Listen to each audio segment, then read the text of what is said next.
Hello दोस्तों, स्वागत है आप सभी का the education network YouTube platform पर। आज का ये सेशन दोस्तों वीकली करंट अफेयर्स का रहेगा, जिसमें अपन 24 जुलाई से 31 जुलाई 2025 के जितने भी महत्वपूर्ण करंट अफेयर्स के क्वेश्चन बने हैं उन पर चर्चा करेंगे। तो आइए दोस्तों देखते हैं आज का प्रथम क्वेश्चन। प्रथम क्वेश्चन है, हेनले पासपोर्ट इंडेक्स जुलाई 2025 में भारत की रैंक क्या है? तो इसमें दोस्तों भारत की रैंक है 77वीं। ऑप्शन सी इसका राइट आंसर हो जाएगा। जनवरी दोस्तों 2025 में भारत की रैंक 85वीं थी और पिछले वर्ष 80वीं थी 2024 में। जुलाई में दोस्तों ये सुधरकर 77वीं हो गई है। भारत के पासपोर्ट से 59 देशों में वीज़ा फ्री या वीज़ा ऑन अराइवल यात्रा की जा सकती है।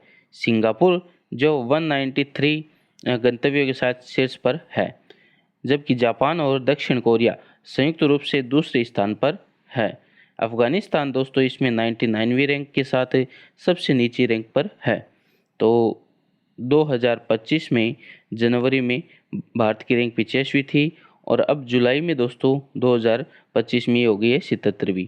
और इसमें जो सबसे नीचे स्थान पर है वो है अफगानिस्तान। आइए देखते हैं नेक्स्ट। हाल ही में किस देश ने यूनेस्को से बाहर होने का फैसला किया है? तो ये किया है दोस्तों संयुक्त राज्य अमेरिका ने। Option A. यूनेस्को दोस्तों संयुक्त राष्ट्र शैक्षिक, वैज्ञानिक और सांस्कृतिक संगठन है। यूनेस्को तो ये दोस्तों United Nation Education Scientific Culture Organization है और इसका दोस्तों स्थापना जो हुई थी वो 16 नवंबर 1945 को हुई थी और इसका दोस्तों हेडक्वार्टर पेरिस फ्रांस में है। ये दोस्तों जो संगठन है शिक्षा, विज्ञान और संस्कृति को संचार के क्षेत्र में अंतर्राष्ट्रीय सहयोग को बढ़ावा देता है और विश्व धरोहर स्थलों की रक्षा करता है। आइए देखते हैं next. One time regularisation scheme 2025 कहाँ शुरू की गई है? तो ये दोस्तों पुदुचेरी में शुरू की गई है। Option A. नेक्स्ट, उच्च न्यायालय के न्यायाधीश को हटाने की प्रक्रिया भारतीय संविधान के किस अनुच्छेद में उल्लेखित है? तो दोस्तों उच्च न्यायालय के न्यायाधीशों की हटाने की प्रक्रिया भारतीय संविधान के अंदर 200 अनुच्छेद 218 के अंदर है। Option B. उच्च न्यायालय हाईकोर्ट के जो न्यायाधीश को हटाने की प्रक्रिया भारतीय संविधान के अनुच्छेद 218 में उल्लेखित है। अनुच्छेद 217 में उच्च न्यायालय के न्यायाधीशों की नियुक्ति है दोस्तों, जबकि अनुच्छेद 124 में सुप्रीम कोर्ट के न्यायाधीशों का अपॉइंटमेंट से संबंधित है और हटाने से संबंधित भी 124 के अंदर है। एक हाईकोर्ट के न्यायाधीश को हटाने की प्रक्रिया महाअभियोग के समान होती है। हालांकि इसे निष्कासन प्रक्रिया भी कहा जाता है। आइए देखते हैं नेक्स्ट। भारतीय सेना ने अपाचे हेलीकॉप्टर किस देश से प्राप्त किया? तो ये दोस्तों संयुक्त राज्य अमेरिका। अपाचे हेलीकॉप्टर दोस्तों ये हेलीकॉप्टर अमेरिकी जो कंपनी है बोइंग उसके द्वारा बनाया जाता है। अभी रिसेंट में बहुत चर्चा में रही थी बोइंग कंपनी। भारत ने 6 अपाचे हेलीकॉप्टर की डील की है, जिसमें 3 हाल ही में भारत को प्राप्त हुए हैं। इन हेलीकॉप्टर को हिडन एयरफोर्स स्टेशन जो उत्तर प्रदेश में है वहाँ पर तैनात किया गया है और बाद में इन्हें जोधपुर राजस्थान में तैनात किया जाएगा। ये अटैक हेलीकॉप्टर जो 300 किलोमीटर प्रति घंटा की गति से उड़ सकते हैं और एक बार में 500 किलोमीटर की दूरी तय कर सकते हैं। वर्तमान में भारत के पास 36 मिग-21 विमान हैं जिन्हें रिटायर किया जाना है। इन विमानों को दोस्तों सोवियत संघ रूस से दोस्तों खरीदा गया है। किसको? मिग-21 को। और मिग-21 की जगह अब दोस्तों स्वदेशी रूप से निर्मित तेजस Mk-1A फाइटर जेट को शामिल किया जाएगा। तो आइए देखते हैं नेक्स्ट। सरकार द्वारा मिजो डायस्पोरा हब पोर्टल क्यों शुरू किया गया? किस राज्य में शुरू किया गया? इसका ऑप्शन ये होगा ये क्वेश्चन बनेगा किस राज्य में शुरू किया गया। तो मिजो से आपको पता चल गया होगा, इसका राइट आंसर हो जाएगा मिजोरम। तो मिजोरम में दोस्तों मिजोरम के सीएम है अभी लाल होमा, उन्होंने दोस्तों ये पोर्टल शुरू किया है, Mizo diaspora hub portal. Next अपन बात करते हैं ग्रीन हाइड्रोजन वैली इनिशिएटिव किस राज्य में लॉन्च किया गया। तो ये दोस्तों आंध्र प्रदेश में लॉन्च किया गया है ग्रीन हाइड्रोजन वैली इनिशिएटिव। तो दोस्तों आंध्र प्रदेश की अपन सीएम की अपन बात करें तो यहाँ के सीएम है चंद्रबाबू नायडू, यहाँ के सीएम हैं। और दोस्तों राजधानी की बात करें तो अमरावती हो गई। आइए देखते हैं नेक्स्ट, हाल ही में लॉन्च किया गया समुद्र प्रचेत क्या है। तो ये दोस्तों समुद्र प्रचेत एक पोल्यूशन कंट्रोल एक पोत है, वेसल है। तो आइए देखते हैं नेक्स्ट, समुद्र प्रचेत एक स्वदेशी रूप से निर्मित पोल्यूशन कंट्रोल वेसल है, पोत है, जिसे हाल ही में भारतीय तटरक्षक इंडियन कोस्ट गार्ड द्वारा लॉन्च किया गया। IUCN विश्व संरक्षण कांग्रेस 2025 की मेजबानी किस देश द्वारा की जाएगी। तो ये दोस्तों अबू धाबी यूएई की कैपिटल अबू धाबी में दोस्तों ये IUCN विश्व संरक्षण कांग्रेस 2025 की मेजबानी की जाएगी, option A. IUCN international union for conservation of nature and natural resource विश्व संरक्षण कांग्रेस 2025 का आयोजन अक्टूबर 2025 में संयुक्त अरब अमीरात के अबू धाबी में किया जाएगा। इस सम्मेलन का मुख्य विषय दोस्तों जीवों के संरक्षण में जेनेटिक टेक्नोलॉजी के उपयोग पर चर्चा करना है। महादायी नदी विवाद मुख्य रूप से किन राज्यों के बीच है। तो ये दोस्तों महादायी नदी विवाद कर्नाटका और गोवा के बीच में है, ऑप्शन ए। चर्चा में रही चोलगंगम झील कहाँ स्थित है। तो दोस्तों चोलगंगम झील ये तमिलनाडु राज्य में स्थित है। भारत का पहला पूर्ण स्वदेशी 50 किलोवाट का भूतापीय ऊर्जा संयंत्र कहाँ स्थापित किया जाएगा। तो ये किया जाएगा अरुणाचल प्रदेश में। स्किल इंडिया असिस्टेड नामक AI संचालित चैटबॉट किस मंत्रालय द्वारा लॉन्च किया गया है। तो ये दोस्तों कौशल विकास और उद्यमिता मंत्रालय, ऑप्शन ए। सामूहिक प्रतिवेदन मंच किसने लॉन्च किया। तो ये दोस्तों सेबी के द्वारा लॉन्च किया गया है सामूहिक प्रतिवेदन मंच। SEBI security exchange board of India, SEBI की फुल फॉर्म। हाल ही में किन दो देशों के बीच हालिया सीमा विवाद का मुख्य कारण क्या है। तो दोस्तों अभी थाईलैंड और कंबोडिया के बीच सीमा विवाद चल रहा है, एक टेम्पल के लिए डिस्प्यूट चल रहा है। आइए देखते हैं थाईलैंड और कंबोडिया के बीच वर्तमान जो विवाद मुख्य रूप से त्रिविहार मंदिर और तामुन थोम मंदिर के आसपास के क्षेत्रों को लेकर है। हालांकि दोनों देश ही बौद्ध धर्म को मानते हैं। वे एक शिव मंदिर जो त्रिविहार और अन्य हिंदू मंदिर पर अपना दावा ठोक रहे हैं। Insurance regulatory and development authority of India IRDAI का नया अध्यक्ष किसे नियुक्त किया गया है। तो ये दोस्तों अजय सेठ को अभी इरडा का नया अध्यक्ष नियुक्त किया गया है। और बात करें कविंद्र गुप्ता, तो ये दोस्तों अभी लद्दाख के नए जो केंद्र शासित प्रदेश है लद्दाख यूटी है, उसके गवर्नर नियुक्त किए गए हैं, किसे, कविंद्र गुप्ता को। पहले यहाँ के लद्दाख के गवर्नर थे BD मिश्रा। आइए देखते हैं नेक्स्ट, अरविंद पनगड़िया की बात करें तो 16वें वित्त आयोग के अध्यक्ष कौन है, अरविंद पनगड़िया हैं। और आइए देखते हैं अपन इरडा की बारे में। तो अजय सेठ को दोस्तों इरडा का नया अध्यक्ष नियुक्त किया है और यह पद पिछले 4 महीने से जो देवाशीष पांडा के सेवानिवृत्त होने के बाद खाली था। तो इनसे पहले देवाशीष पांडा इरडा के अध्यक्ष थे। इरडा की अपन बात करें तो ये एक वैधानिक निकाय है जो भारत में बीमा और पुनर्बीमा क्षेत्र को विनियमित करता है और सेबी शेयर बाजार को नियंत्रित करता है। जैसे उसी प्रकार ये बीमा पुनर्बीमा क्षेत्र को विनियमित करता है। तो इसकी इरडाई की बात करें तो इसकी स्थापना 1999 के insurance regulatory and development authority act 1999 के तहत की गई। यह वित्त मंत्रालय के अंतर्गत कार्य करता है और इसका हेडक्वार्टर की बात करें तो हैदराबाद तेलंगाना के अंदर हेडक्वार्टर है। मोबियो के 2025 के मिड ईयर सेफ्टी इंडेक्स के अनुसार दुनिया का सबसे सुरक्षित देश कौन सा है? तो ये दोस्तों संयुक्त अरब अमीरात। इसमें भारत की रैंक की बात करें तो वो है 67। भारत के प्रधानमंत्री नरेंद्र मोदी को किस देश ने अपने 60वें स्वतंत्रता दिवस पर मुख्य अतिथि के रूप में आमंत्रित किया है? तो ये किया है दोस्तों मालदीव देश ने। गोरबिया सौर ऊर्जा परियोजना का उद्घाटन भारत के किस राज्य में किया गया है?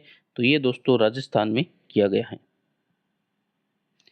केंद्रीय नवीन और नवीकरणीय ऊर्जा मंत्री प्रहलाद जोशी ने राजस्थान के बीकानेर जिले में उन्नत सौर परियोजना उद्घाटन किया है और इसकी बिजली उत्पादन क्षमता 435 मेगावाट है। इस परियोजना को जेलेस्ट्रा इंडिया नामक एक वैश्विक नवीकरणीय ऊर्जा कंपनी द्वारा 25 साल के पावर परचेज एग्रीमेंट के तहत 8 महीने में पूरा किया गया है।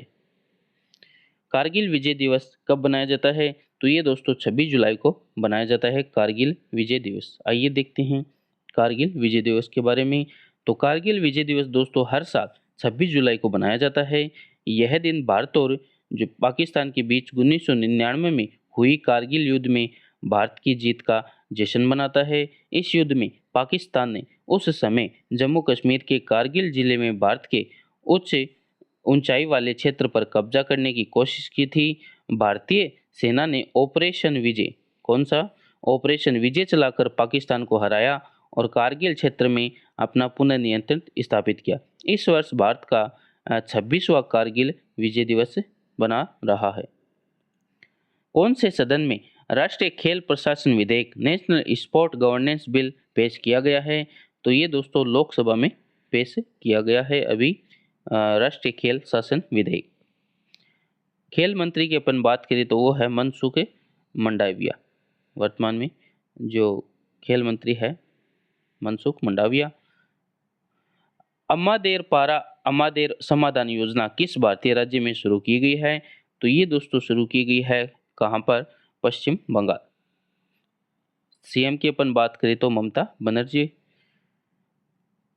28 जुलाई के महत्वपूर्ण करंट अफेयर्स की बात करें तो रामसर कन्वेंशन ऑन वेटलैंड के COP15 सम्मेलन का आयोजन कहाँ किया जा रहा है? तो दोस्तों रामसर कन्वेंशन और ऑन वेटलैंड्स के COP15 सम्मेलन का आयोजन ये किया जाएगा दोस्तों जिम्बाब्वे देश के अंदर। जिम्बाब्वे में दोस्तों विक्टोरिया जो फॉल है वहाँ पर किया जाएगा रामसर कन्वेंशन ऑन वेटलैंड। आइए देखते हैं रामसर कन्वेंशन के बारे में।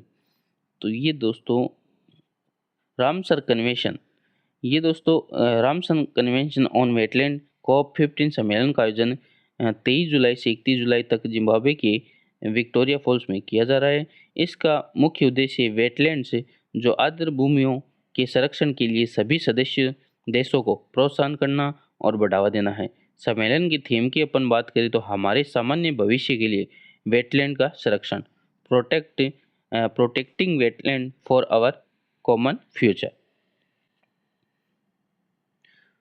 रामसर कन्वेंशन एक अंतर्राष्ट्रीय दोस्तों अलायंस है, संधि है, जो 1971 में ईरान के रामसर शहर में वेटलैंड के संरक्षण और सतत उपयोग के लिए हस्ताक्षरित की गई थी। इसे 1975 में दोस्तों लागू किया गया। इसका महत्व इसलिए है क्योंकि वेटलैंड जैव विविधता के दृष्टिकोण से अत्यंत महत्वपूर्ण है, कई प्रजातियों के अस्तित्व के लिए आवश्यक है। इस संधि के तहत दुनिया के महत्वपूर्ण वेटलैंड को रामसर साइट घोषित किया जाता है ताकि उनके संरक्षण को सुनिश्चित किया जा सके।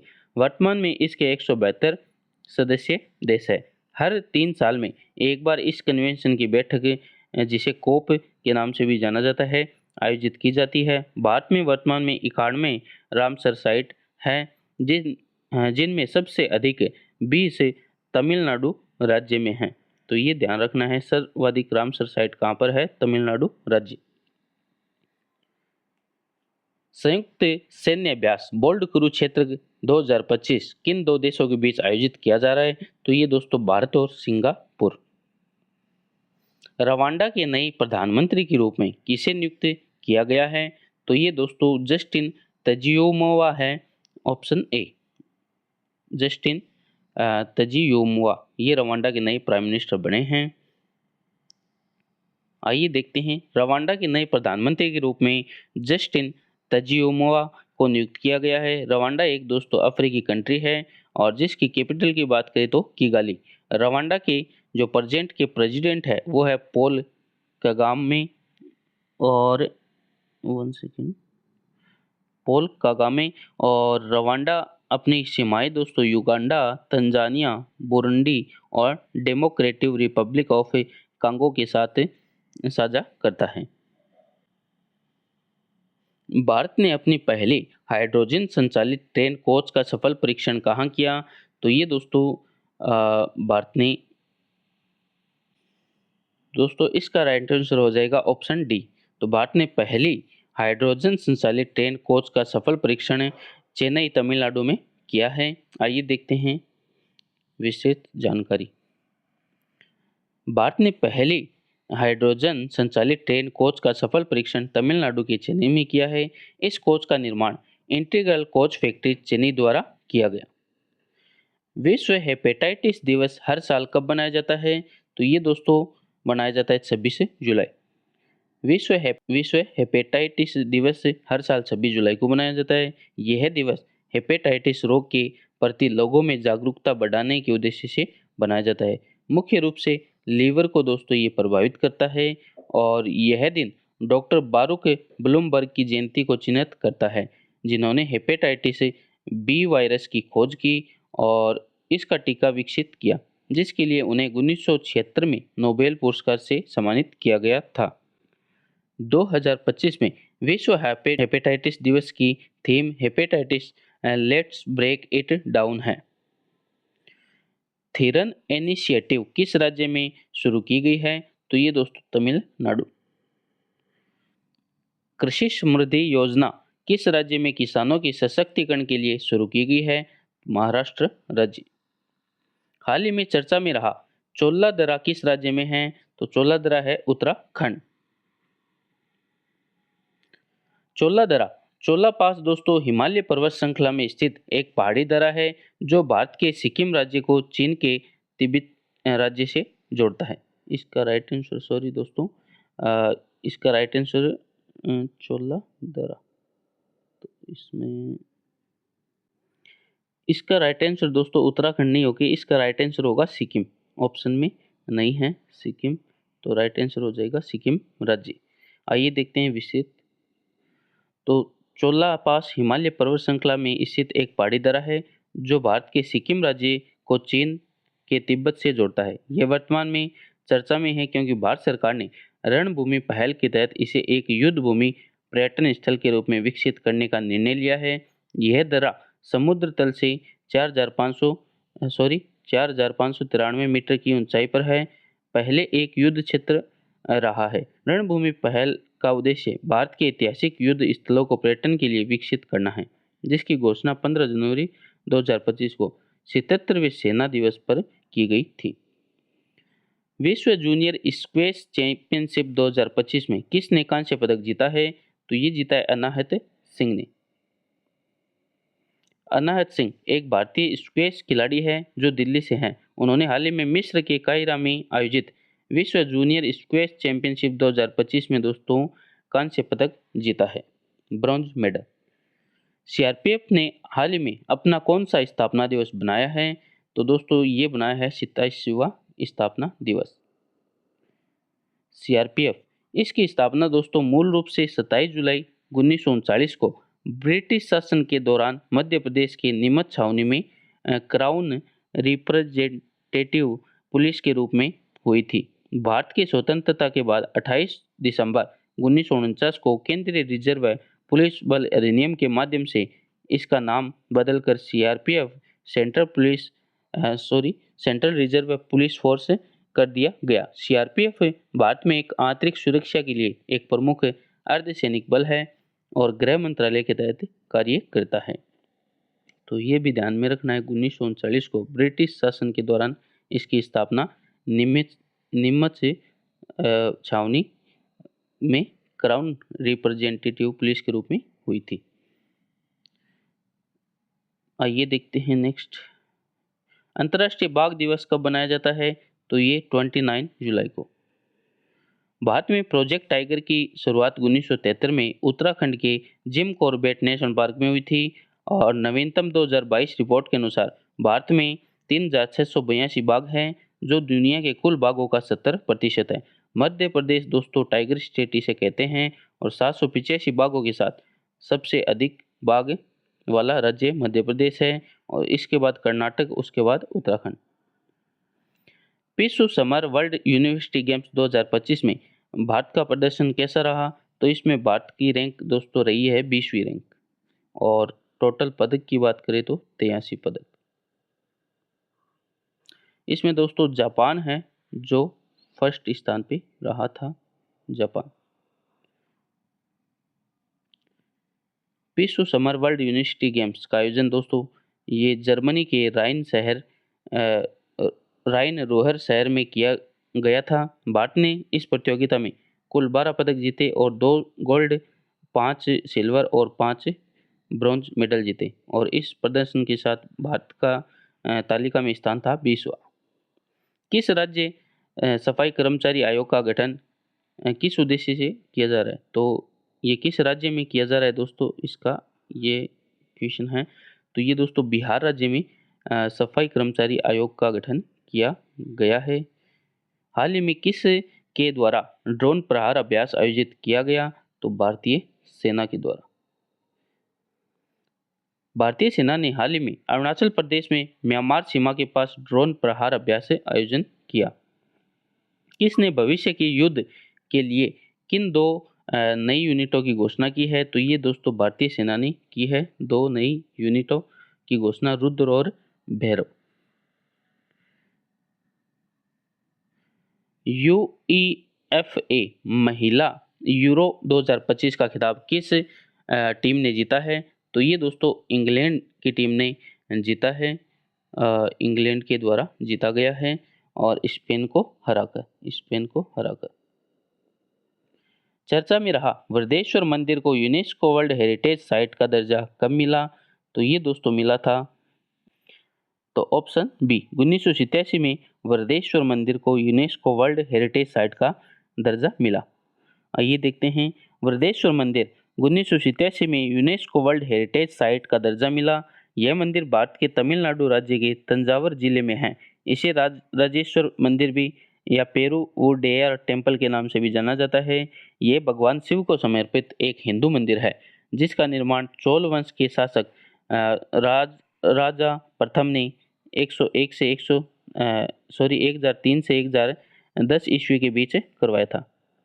वन एयरपोर्ट वन प्रोडक्ट पहल कहाँ से लॉन्च किया गया है? तो ये तमिलनाडु राज्य, option C. One airport one product पहल का उद्देश्य भारत के हवाई अड्डों पर स्थानीय उत्पादों को बढ़ावा देना है, उनकी बिक्री बढ़ाना, अंतर्राष्ट्रीय पहचान दिलाना, निर्यात को बढ़ावा देना है। इस पहल के तहत प्रत्येक एयरपोर्ट पर उस क्षेत्र के एक विशिष्ट स्थानीय उत्पाद को प्रमोट किया जाएगा। यह तमिलनाडु के तूतीकोरन एयरपोर्ट, ये ध्यान में रखना है, तूतीकोरन एयरपोर्ट है, वहाँ से वन एयरपोर्ट वन प्रोडक्ट पहल लॉन्च की गई है और यह पहल स्थानीय रोजगार और अर्थव्यवस्था को बढ़ावा देने में मदद करेगी। विश्व मानव तस्करी विरोधी दिवस कब बनाया जाता है? तो ये दोस्तों 30 जुलाई को बनाया जाता है। आइए देखते हैं, 2025 थीम की बात करें तो human trafficking in organised crime and the exploitation इसकी थीम है। पर्ले मिसाइल किसने विकसित किया है? तो ये दोस्तों DRDO। पर्ले एक स्वदेशी रूप से विकसित क्वाजी बैलिस्टिक मिसाइल है जिसे रक्षा अनुसंधान एवं विकास संगठन DRDO की हैदराबाद स्थित प्रयोगशाला रिसर्च सेंटर इमारत ने विकसित किया है। यह सतह पर मार करने में सक्षम है। इसे बैलिस्टिक और क्रूज मिसाइल दोनों की गुण मौजूद है। इसका हाल ही में ओडिशा के जो डॉक्टर APJ अब्दुल कलाम द्वीप है, जिसका पहले विल्लिर द्वीप नाम था, पर सफलतापूर्वक परीक्षण किया गया। इसकी प्रचालन रेंज 150 से 500 किलोमीटर है। फिडे महिला शतरंज विश्व कप 2025 जीतने वाली पहली भारतीय महिला कौन बनी है? वेरी वेरी इंपॉर्टेंट क्वेश्चन है दोस्तों। तो इसका राइट आंसर हो जाएगा दिव्या देशमुख। फिडे महिला शतरंज विश्व कप पे जीतने वाली पहली भारतीय महिला बनी है। ये दोस्तों जो दिव्या देशमुख है, इन्होंने जॉर्जिया की बाटोमी में आयोजित फाइनल में हम वतन कोनेरू हेम्पी को हराकर यह खिताब अपने नाम किया है। तो इस जीत के साथ दिव्या देशमुख भारत की 88वीं शतरंज ग्रैंड मास्टर और चौथी महिला शतरंज ग्रैंड मास्टर बन गई है। तो 88वीं ग्रैंड मास्टर ध्यान में रखना है दिव्या देशमुख। स्वच्छ, स्वस्थ और टिकाऊ पर्यावरण तक पहुंच को मौलिक मानव अधिकार किसने घोषित किया है? तो ये अंतर्राष्ट्रीय न्यायालय। 20 में क्यूबस आपदा राहत किस प्रोजेक्ट के तहत डिजाइन की गई पोर्टेबल चिकित्सा इकाई पोर्टेबल मेडिसिन यूनिट है? तो ये दोस्तों प्रोजेक्ट आरोग्य मैत्री प्रोजेक्ट इसका राइट आंसर हो जाएगा। प्रोजेक्ट हिफाजत की बात करें तो दोस्तों पंजाब में महिलाओं की सुरक्षा के लिए दोस्तों प्रोजेक्ट हिफाजत चलाया गया था। प्रोजेक्ट टाइगर अभी अपन ने देखा था 1973 में प्रोजेक्ट टाइगर चलाया गया था। और प्रोजेक्ट विस्तार की अपन बात करें तो प्रोजेक्ट विस्तार दोस्तों ये आईआईटी जो मद्रास है उसके द्वारा चलाया गया था प्रोजेक्ट विस्तार। हाल ही में खबरों में रहा सुंदरवन टाइगर रिजर्व किस राज्य में स्थित है? तो ये दोस्तों तो आपको पता होगा सुंदरवन टाइगर रिजर्व है। तो इसका right answer option D. Sundarban tiger reserve हाल ही में खबरों में रहा क्योंकि राष्ट्रीय बाघ संरक्षण प्राधिकरण ने इसके क्षेत्र को विस्तार करने की घोषणा की है, जिससे ये पूरे भारत में दूसरा सबसे बड़ा टाइगर रिजर्व बन जाएगा। तो ये दोस्तों ये तो आपको पता है कि सुंदरवन टाइगर रिजर्व किस राज्य में स्थित है। इस क्वेश्चन का उद्देश्य ये है कि ये अभी चर्चा में रहा था, तो चर्चा में क्यों रहा है ये क्वेश्चन बन सकता है। तो ये दोस्तों अभी पूरे भारत में दूसरा सबसे बड़ा टाइगर रिजर्व बन जाएगा कौन? सुंदरवन टाइगर रिजर्व है। तो ये पश्चिम बंगाल में स्थित है और मैंग्रोव वनस्पति और रॉयल बंगाल टाइगर के लिए दोस्तों फेमस है।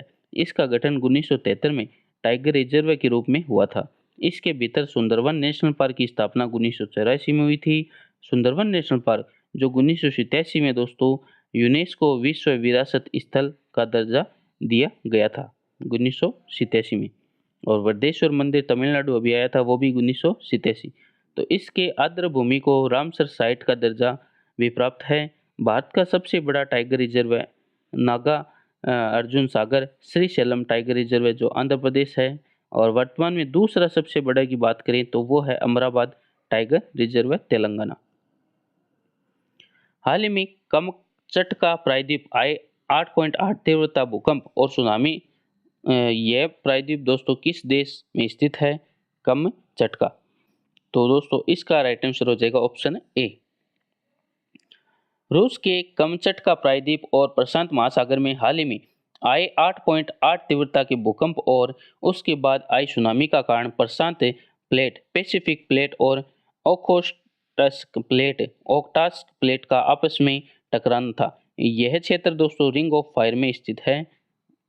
तो आइए देखते हैं next. The state of food and nutrition in the world 2025 Sophie report कौन जारी करता है? तो ये दोस्तों जारी करता है उपरोक्त सभी। दोस्तों जो यूनाइटेड नेशन है संयुक्त राष्ट्र उसके जो 5 भाग हैं 5 अंग है उसके द्वारा दोस्तों ये जारी किया जाता है।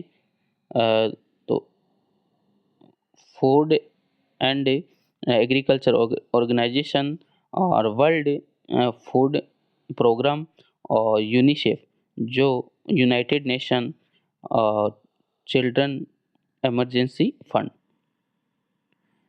सशस्त्र सीमा बल के नए महानिदेशक किसे नियुक्त किया गया?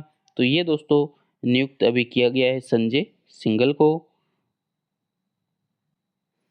तो ऑप्शन में आया है दोस्तों आसिम कुमार घोष। तो आसिम कुमार घोष को दोस्तों अभी हरियाणा के गवर्नर बनाया गया है। किसे? आसिम कुमार घोष को। और युवराज सिंह को दोस्तों अभी इंडियन जो गोल्फ प्रीमियर लीग है उसका ब्रांड एम्बेसडर बनाया गया है युवराज सिंह को।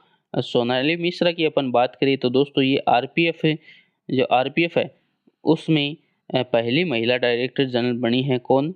रेलवे प्रोटेक्शन फोर्स है उसकी पहली महिला डायरेक्टर जनरल बनी है सोनाली मिश्रा। जिलोंग संधि 2025 किन देशों के बीच हस्ताक्षरित की गई है? तो ये की गई है ऑस्ट्रेलिया और यूनाइटेड किंगडम। भारतीय सेना द्वारा दिव्य दृष्टि अभ्यास कहाँ आयोजित किया गया? तो ये किया गया दोस्तों सिक्किम राज्य। भारत की पहली निजी आर्टिफिशियल इंटेलिजेंस यूनिवर्सिटी कहाँ शुरू की गई है? तो ये दोस्तों Uttar Pradesh. Policing and crime trade in India नामक पुस्तक किसने लिखी है? तो ये दोस्तों लिखी है किसने? Dinesh Kumar Gupta, option B. संजय बारू की अपन बात करें दोस्तों तो संजय बारू ने द एक्सीडेंटल प्राइम मिनिस्टर ये पुस्तक, इसके लेखक है संजय बारू। ये थे दोस्तों महत्वपूर्ण क्वेश्चन 24 जुलाई से 31 जुलाई 2025 के। और आज वाली क्लास का सवाल है अमित शाह ने राष्ट्रीय हल्दी बोर्ड का उद्घाटन कहाँ किया? तो इसका राइट आंसर आपको बताना है। पीछे वाली क्लास का सवाल था दोस्तों 2026 में 18वें ब्रिक्स शिखर सम्मेलन की मेजबानी कौन सा देश करेगा? तो ये दोस्तों 18वें ब्रिक्स शिखर सम्मेलन की मेजबानी करेगा इंडिया, ऑप्शन ए। तो ये थे दोस्तों महत्वपूर्ण करंट अफेयर्स के क्वेश्चन। ओके दोस्तों, मिलते हैं नेक्स्ट वीडियो में। धन्यवाद। जय हिंद, जय भारत।